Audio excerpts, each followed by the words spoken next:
بسم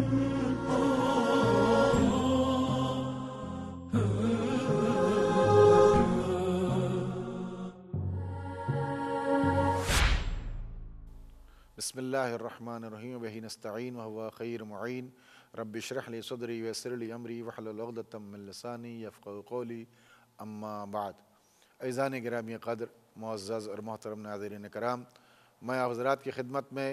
امام زمان عجل اللہ تعالیٰ فرج الشریف کے حوالے سے کچھ ایسے معروضات لے کر کے حاضر ہوا ہوں کہ جن کے ذریعے سے ہمارے معرفت میں اضافہ ہوتا ہے اور امام کی بارگاہ میں قربت حاصل کرنے کا ذریعہ اور سبب قرار پاتا ہے۔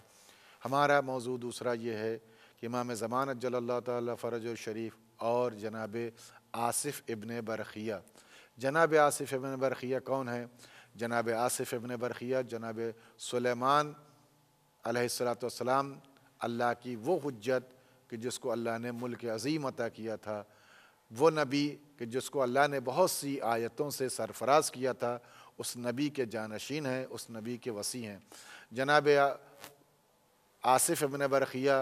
بہت سے کمالات کے حامل ہیں۔ ان کمالات میں ایک کمال جناب آصف ابن برخیہ کا یہ ہے کہ جناب آصف ابن برخیہ وہ ہیں کہ جن کو اللہ نے اسم اعظم دے کر کے دنیا میں اتارا ہے اور جناب سلیمان نبی اللہ کا وصی قرار دیا ہے، جانشین قرار دیا ہے۔ اسی لیے جب تخت بلقیس کو لانے کی جب بات ہوئی تو جناب سلیمان نبی اللہ حاکم وقت، مملکت کائنات ہوتے ہوئے، مملکت کائنات کے حاکم ہوتے ہوئے، بادشاہ ہوتے ہوئے، جب تمام لوگوں کے درمیان یہ بات رکھی اور اس پرندے نے آ کے خبر دی کہ آپ سے بہتر ملک کسی اور کا ملک ہے، تو اس تخت کو منگوانے کے لیے جناب سلیمان نبی اللہ نے اپنے تمام مشیروں کو بلایا اور بلانے کے بعد ان کے سامنے یہ پیشکش رکھی کہ سب سے پہلے کون اس تخت کو میری بارگاہ میں لا کر کے حاضر کر سکتا ہے۔ بہت سے جن موجود تھے، بہت سے وہ لوگ بھی موجود تھے جو جناب سلیمان نبی اللہ کے دربار میں موجود تھے اور اپنے علم کے اعتبار سے طرح طرح کی چیزوں کو لوگوں کے سامنے پیش کرتے تھے۔ انہی لوگوں میں کسی نے کچھ کہا کہ میں 1 گھنٹے میں، کسی نے کچھ مدت کے اعتبار سے جناب سلیمان نبی اللہ کے سامنے یہ بات پیش کی کہ میں تخت بلقیس کو اتنے فاصلے میں لا کر کے آپ کے سامنے حاضر کر سکتا ہوں۔ لیکن جب یہ بات جناب آصف ابن برخیہ تک پہنچی تو جناب آصف ابن برخیہ نے فرمایا کہ میں تخت بلقیس کو چشم زدن میں آپ کے سامنے حاضر کر سکتا ہوں، اور اس کو عملی طور پر جناب آصف ابن برخیہ نے پیش بھی کیا کہ چشم زدن میں جناب آصف ابن برخیہ نے اس تخت بلقیس کو جناب سلیمان نبی اللہ کے سامنے لا کر کے حاضر کر دیا۔ اس کی وجہ کیا تھی؟ کس طاقت کی بنا پر اور کس علم کی بنا پر جناب آصف ابن برخیہ نے اس عظیم کارنامے کو انجام دیا؟ علماء، دانشور، مفسرین اور بزرگان نے ارشاد فرمایا کہ جناب آصف ابن برخیہ کے پاس ایک اسم اعظم تھا۔ اس اسم اعظم کا سہارا لیتے ہوئے جناب آصف ابن برخیہ نے تخت بلقیس کو چشم زدن میں جناب سلیمان نبی اللہ کے بارگاہ اور ان کے مملکت میں لا کر کے حاضر کر دیا۔ آپ غور فرمائیں کہ جناب آصف ابن برخیہ کو اللہ نے صرف ایک اسم اعظم عطا کیا تھا۔ اسم اعظم چھٹے امام نے فرمایا 72 اسم اعظم ہیں،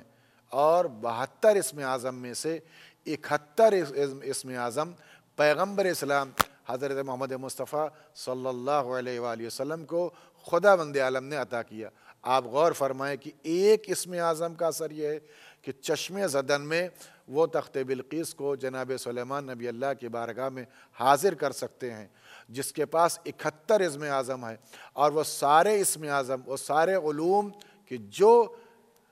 پیغمبر اسلام کو اللہ نے عطا کیے تھے، وہ سارے علوم پیغمبر اسلام نے امیر المومنین کو اور امیر المومنین کے ساتھ ساتھ تمام ائمہ تک منتقل ہوئے۔ یعنی اس کا مطلب وہ سارے علوم امام زمان عجل اللہ تعالیٰ فرجہ الشریف کے پاس بھی ہیں کہ جو جناب سلیمان نبی اللہ کو ایک اسم اعظم کے عنوان سے موجود تھا۔ یا آپ غور سے کر سکتے ہیں کہ ایک اسم اعظم کا اثر یہ تھا تو جس امام، جس حجت، جس ہادیان برحق کے پاس یہ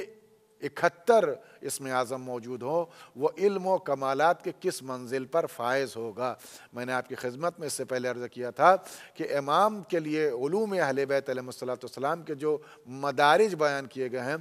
وہ 27 حروف کے اعتبار سے بیان کی تشبیہ دی گئی ہے۔ 27 حروف میں ابھی تک صرف 2 حرفوں کا انکشاف کیا گیا ہے، 25 حروف کا علم ابھی درجات باقی ہیں، اور وہ 25 حروف کے درجات جب امام زمان عجل اللہ تعالیٰ فرج و شریف تشریف لائیں گے تو اس وقت امام ان 25 حروف کی وضاحت فرمائیں گے۔ آپ غور فرمائیں کہ اس وقت امام کی حکومت میں، امام کے دسترس میں ایک مومن کی عقل 40 مومن کی عقل کے برابر قرار دی جائے گی۔ یہ خداوند عالم کی طرف سے امام کی بارگاہ سے آنے والا لطف اور کرم ہوگا کہ ساری دنیا میں صرف علم و حکمت کا سرچشمہ رونما ہوگا، اور یہ فیض، یہ کرم امام کے دسترخوان سے تقسیم ہو رہا ہوگا۔ آپ غور کر سکتے ہیں کہ جس نبی کے وصی کا یہ عالم ہو کہ وہ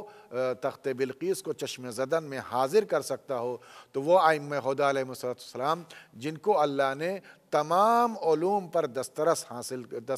دے رکھی ہے، وہ اگر کہیں مردہ زندہ کر دیں، وہ کسی کو شفا عطا کر دیں، وہ کسی کی حاجت کو پوری کرنے کے لیے سبب بن جائیں تو تعجب کرنے کی ضرورت نہیں ہے، اس لیے کہ ائمہ خدا علیہ السلام کی تخلیق اور ائمہ خدا علیہ السلام کو دنیا میں اتارا گیا ہے تو علم و حکمت کا سرچشمہ بنا کر کے اور خداوند عالم کی بارگاہ سے اختیار لے کر کے دنیا میں آئے ہیں، اور اللہ نے ان کو دنیا میں علوم کے ذریعے سے آراستہ کیا ہے اور علوم کے ذریعے سے پہچانوایا ہے۔ ہم امام کی بارگاہ میں التجا اور گزارش کرتے ہیں کاش وہ زمانہ ہم در کر سکیں تاکہ اس زمانے کے علم و حکمت اور ترقی کو امام کے فیض کرم سے ہم دیکھ سکتے اور در کر سکتے۔ امام زمان عجل اللہ تعالیٰ فرج الشریف کی حکومت اور اس زمانے کے مومنین کی ترقی،